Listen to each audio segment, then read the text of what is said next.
Hello दोस्तों, नमस्कार। आज हम भारत के द्वारा जितने भी चंद्रयान मिशन लॉन्च किए गए हैं, 1, 2, 3, सभी का अध्ययन करेंगे। और भारत सरकार के द्वारा लॉन्च किए गए चंद्रयान मिशन को इसरो के द्वारा लॉन्च किया जाता है। इसरो का फुल फॉर्म है इंडियन स्पेस रिसर्च ऑर्गेनाइजेशन। इसकी स्थापना 15 अगस्त 1969 ईस्वी को किया गया। 15 अगस्त 1969 ईस्वी को पहले भारतीय राष्ट्रीय अंतरिक्ष अनुसंधान समिति हुआ करता था, जिसका गठन 1962 में हुआ था। इसके गठनकर्ता कौन थे? तो डॉक्टर विक्रम साराभाई। डॉक्टर विक्रम साराभाई को भारतीय अंतरिक्ष कार्यक्रम का जनक भी कहा जाता है। उन्हीं का, उसी समिति का, यानी कि भारतीय राष्ट्रीय अंतरिक्ष अनुसंधान समिति का ही पुनर्गठन करके 15 अगस्त 1969 को भारतीय अंतरिक्ष अनुसंधान संगठन यानी कि इसरो की स्थापना की गई।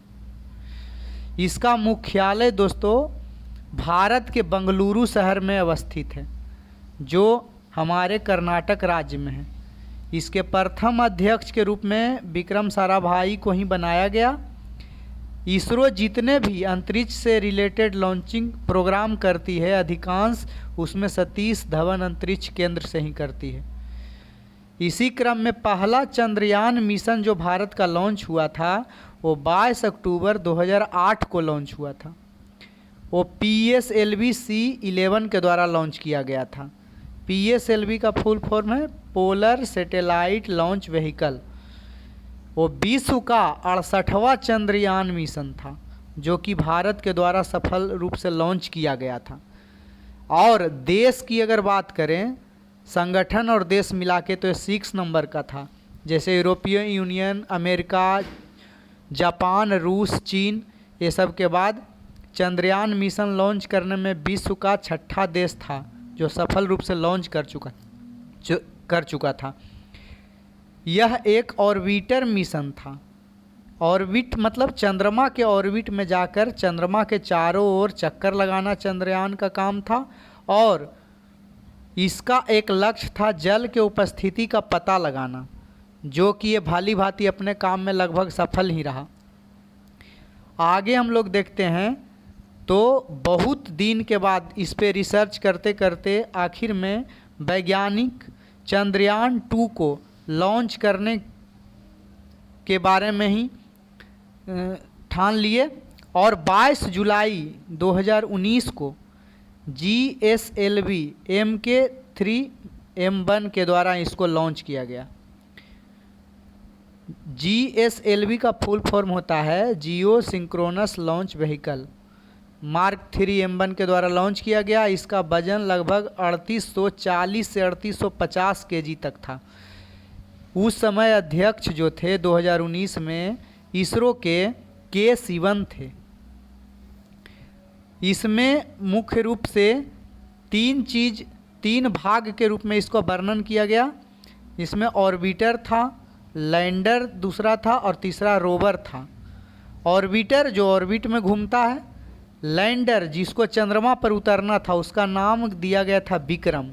विक्रम नाम क्यों दिया गया था?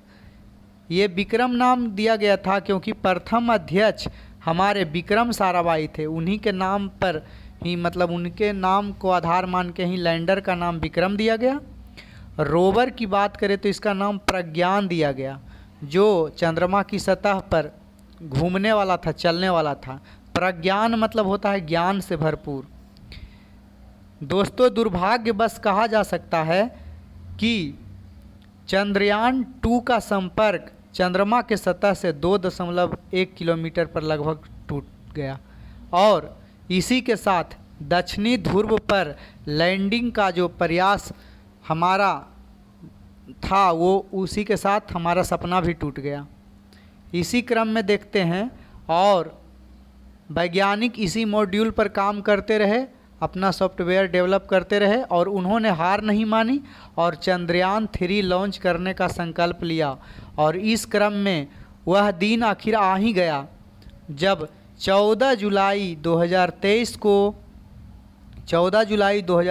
को LBM M3 LBM M3 M4 नामक रॉकेट से, जिसको कि भारतीय अंतरिक्ष कार्यक्रम में बाहुबली रॉकेट की उपमा से इसको बोला जाता है। और इसका वजन लगभग 3900 किलोग्राम था। इसका वजन 3900 किलोग्राम था। और इस अभी जो लॉन्च प्रोग्राम हुआ है उसके अध्यक्ष डॉक्टर एस सोमनाथ हैं। एस सोमनाथ 10वें क्रम के इसरो के चीफ हैं।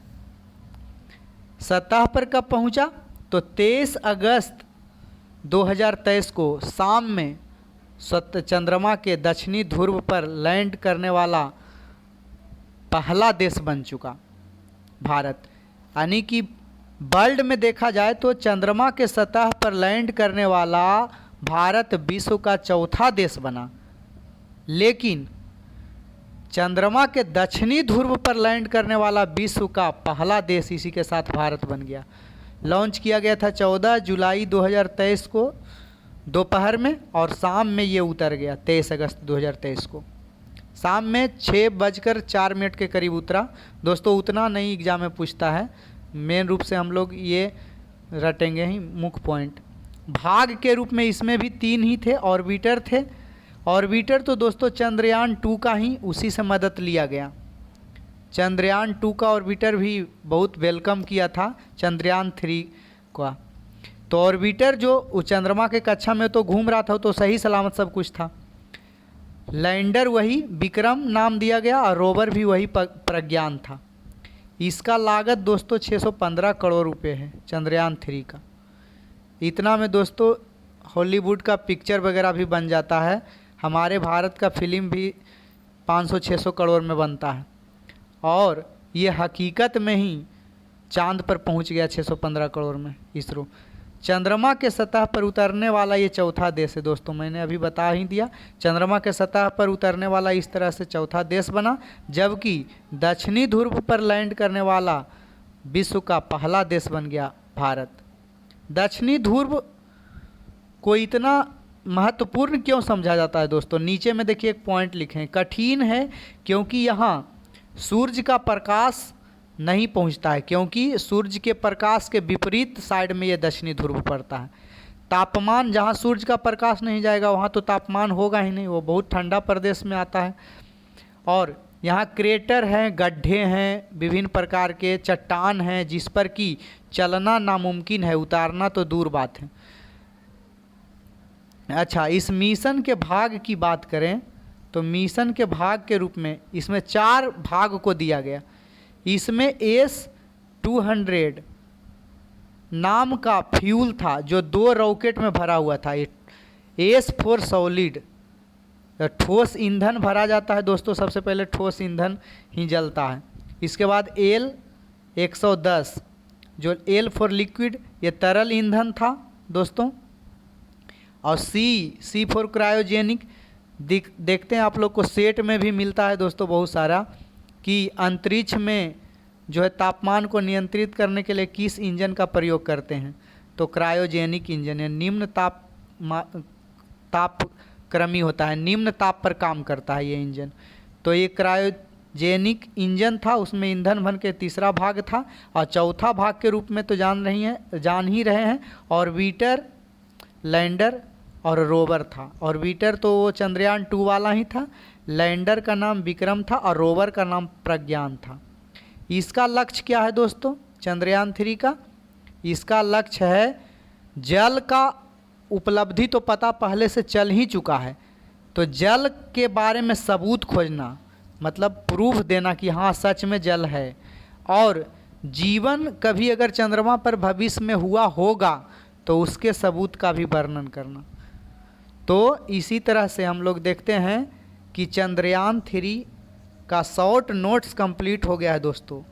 मैं बहुत ही आशा और विश्वास के साथ कह सकता हूं कि क्वेश्चन अगर बनेगा दोस्तों तो इसी से ही बनने का उम्मीद रहेगा। थोड़ा बहुत एक आध क्वेश्चन इधर उधर से पूछ देता है, लेकिन आशा ही नहीं बल्कि विश्वास है कि अगर किसी भी प्रकार का क्वेश्चन पूछा जाए चंद्रयान 3 से रिलेटेड तो इसी से पूछा जाना चाहिए। तो इसी के साथ धन्यवाद।